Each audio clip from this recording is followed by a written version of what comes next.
All right, let's dive into one of Greek mythology's most incredible figures. We're talking about a hero whose story is part epic monster-slaying adventure and part, well, a historical mystery that actually touches every single one of us today. I mean, that's a wild question, right? The idea that the very letters we're using right now could have been introduced by a hero who fought dragons? Well, get ready, because that is the story of Cadmus, a man with two absolutely legendary tales to his name. So who was this guy? Well, Cadmus was a prince from Phoenicia, a major power in the ancient world. But in Greek myth, he's way more than just royalty. He's one of the OG monster slayers, from an era before Heracles came along and kind of stole the spotlight. Like all the best myths, this one kicks off with a quest. But this wasn't about finding some golden fleece or winning glory. No, this was a desperate family mission with a truly impossible command. Here's the setup. Cadmus's sister, Europa, was kidnapped by none other than Zeus, the king of the gods. As you can imagine, his father, King Agenor, was completely devastated, and he gave Cadmus this heartbreaking order. Find your sister, and don't you dare come back without her. He was basically banished until he could do the impossible. So after searching high and low with no luck, Cadmus did what any hero in a bind would do. He went to the oracle at Delphi.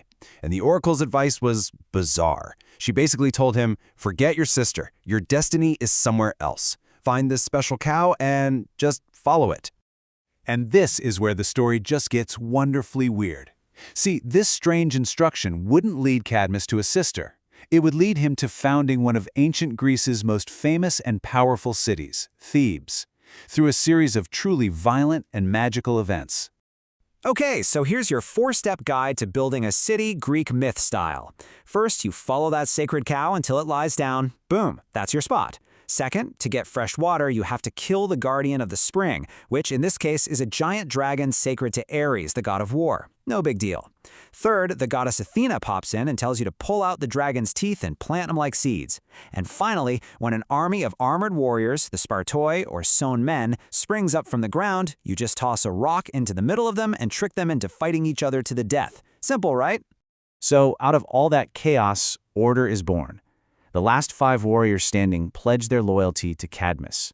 They helped him build the fortress of Thebes, and they became the ancestors of the city's most powerful families. It's a city literally born from the earth, from violence and dragon's teeth. Now, you'd think after all that, founding a city, slaying a dragon, appeasing the gods, Cadmus would get his happily ever after. But if there's one thing we know about Greek myths, it's that even the favor of the gods is no guarantee of a happy life. I mean, on the surface, things look great. He married Harmonia, a daughter of gods, and their wedding was the first one ever where all the Olympians showed up. But one of the wedding gifts, this beautiful necklace, was cursed, and that curse just rippled through his family. His daughters and grandson all suffered horrific fates, and the city he built was torn apart by conflict. Just overwhelmed by grief, Cadmus and Harmonia eventually left Thebes behind. In his despair, Cadmus cried out that if the gods loved the serpent he killed so much, he wished he could be one too. And you know the Greek gods, they obliged. They transformed both him and his wife into snakes for the rest of time. A truly strange and tragic end for such a great hero. And that could be the end of it, right? Just a fantastic, dark myth. But here's the thing. There's another, completely different story about Cadmus. One that takes us out of the world of myth and deep into a genuine historical puzzle. So now we're going to shift gears and unpack the second, and maybe even more important legend of Cadmus, the claim that he was the one who gave the gift of writing to the Western world. First, a little context. The Phoenician alphabet was an absolute game changer. It was phonetic, based on sounds, which made it incredibly efficient and easy to learn. The ancient Greeks saw this, adapted it for their own language by adding vowels, and that system eventually evolved into the Roman alphabet. And yep, eventually, the very letters you're looking at right now. Now check this out. This isn't just some random line from an old poem. This comes from the ancient Greek historian Herodotus, a guy often called the father of history. He states it as a fact. Cadmus the Phoenician brought these letters to Greece. For the ancient world, this was the accepted story. But this is where the detective work really begins, because when we look at the timeline, the dates just don't add up. Not even close. Herodotus thought Cadmus lived around 2000 BC, But we know from archaeology that the Phoenician alphabet wasn't even invented until almost 1,000 years later, around 1050 BC. And the Greeks didn't start using it for another 200 years after that. So we're left with this massive 1,000-year gap. How could Cadmus possibly bring something to Greece that wouldn't be invented for another millennium? This, right here, is the real Cadmus mystery. And this massive contradiction has led modern scholars to ask a really fundamental question. Who, or what, was Cadmus really? And the answer isn't a single person, but a bunch of really fascinating theories. So let's run through the main ideas.